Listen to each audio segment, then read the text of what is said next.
महाराष्ट्र लोकसेवा आयोगाकडून 2022 साली घेण्यात आलेल्या राजपत्रित अ वर्ग आणि ब वर्ग पदातील हे सगळे विद्यार्थी जे आहेत पुण्यातल्या जिल्हाधिकारी कार्यालयाबाहेर जमलेले आहे आणि ठिय्या मानव आंदोलन जे आहे त्या विद्यार्थ्यांकडून सुरू करण्यात आलेलं आहे। त्यांची राज्यसेवेची पूर्वपरीक्षा झाली, मुख्य परीक्षा झाली, प्रोव्हिजनल निकाल जो आहे तो सुद्धा लागलेला आहे, मात्र अजून अंतिम निकाल जो आहे तो लोकसेवा आयोगाकडून प्रसारित करण्यात आलेला नाही। त्यामुळे नियुक्तीसाठी खरं तर विद्यार्थ्यांना वेळ लागतोय आणि त्यासाठी सगळे विद्यार्थी आपण पाहतोय की जिल्हाधिकारी कार्यालयाच्या बाहेर आंदोलनासाठी बसलेले आहेत। त्या विद्यार्थ्यांची नक्की मागणी काय आपण त्यांना विचारणार आहोत। किती सालची बॅच आहे? सर आमची 2022 ची बॅच आहे आणि आम्ही 623 अधिकारी आहोत, गॅजेटेड क्लास 1 आणि क्लास 2। आणि माझं नाव श्रीकांत टिकाणे आहे। माझी पोलीस उपाधीक्षक या पदावर निवड झालेली आहे आणि आमची ऍड जी होती ती मे 2022 या महिन्यात 2022 च्या वयावर्षी निघाली होती आणि आज घडीला आमची ऍड निघून आणि आमची पूर्व मुख्य परीक्षा आणि फायनल आणि मुलाखत होऊन सगळं। कोणत्या पदावर निवड? सर माझं नाव अजय ठाणे, मी साताऱ्यातून येतो। माझी उपशिक्षण अधिकारी पदी या निवड झालेली आहे। जवळजवळ 3 वर्ष लोटत आली या सगळ्या प्रोसेसला।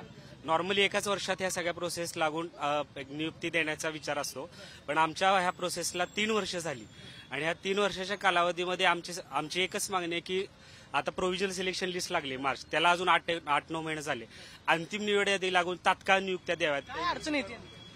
सर माझं नाव लक्ष्मण भीमराव हगवणे, माझी बालविकास प्रकल्प अधिकारी क्लास 1 पदावर निवड झालेली आहे।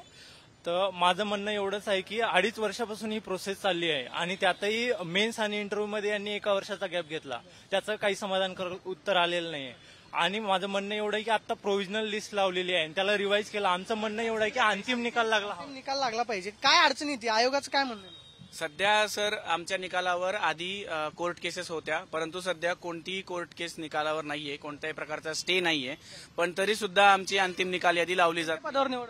माझी महिला व बाल विकास अधिकारी या पदावर निवड झालेली आहे राज्यसेवा 2022 मधनं आणि आता जवळपास 7 महिने होत आले। आयोगाकडनं कोणतंही आम्हाला कम्युनिकेशन नाहीये आणि अंतिम निकाल लावण्याची डेट जी असते ती 20 ते 25 दिवसातच लावली गेली पाहिजे, मार्च मध्येच, ती आजपर्यंत लावल्या गेलेली नाही। कोणत्या पदावर निवड? माझी सहाय्यक राज्यकर आयुक्त वर्ग 1 पदावर निवड झालेली आहे आणि आमची एवढी विनंती आहे की तात्काळ नियुक्ती द्यावी।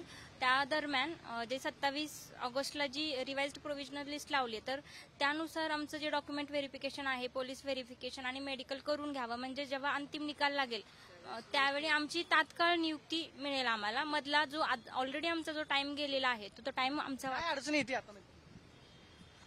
सर अडचण अशी काहीच नाही, पण म्हणजे आमची एवढीच विनंती आहे की आता तत्काळ नियुक्ती आम्हाला दिली पाहिजे, म्हणजे ऍटलीस्ट त्यांनी आता जी प्रोव्हिजनल लिस्ट लावली आहे त्यानुसार आम्हाला डॉक्युमेंट व्हेरिफिकेशन वगैरे तरी झालं पाहिजे। सर प्रक्रियेला वेळ लागतोय असं वाटत नाही आहेच, प्रक्रियेला वेळ लागतच आहे, कारण ह्यामध्ये आर्थिक नुकसान तर होतच आहे आणि मानसिकरित्या पण खूप जास्त बरडले जातात उमेदवार ह्याच्यामध्ये।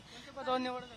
माझी सहाय्यक गट विकास अधिकारी म्हणून निवड झालेली आहे। घरचे पण म्हणत असतील की निवड तर झाली, मात्र घरचे पण म्हणतात आणि सोबतचे पण म्हणतात की खरोखर सिलेक्शन झालेलं आहे की नाही तुमचं, त्याच्यावरती पण डाऊट घेतात लोक।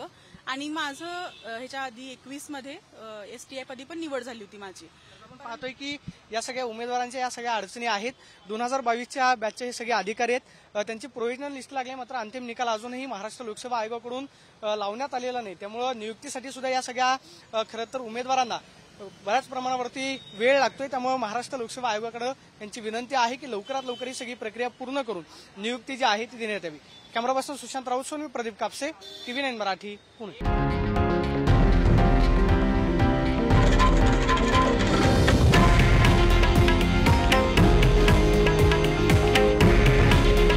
हे आहे देशातील नंबर 1 न्यूज नेटवर्क आणि आपण पाहत आहात TV9 मराठी। काळजी तुमची, हित महाराष्ट्राचं।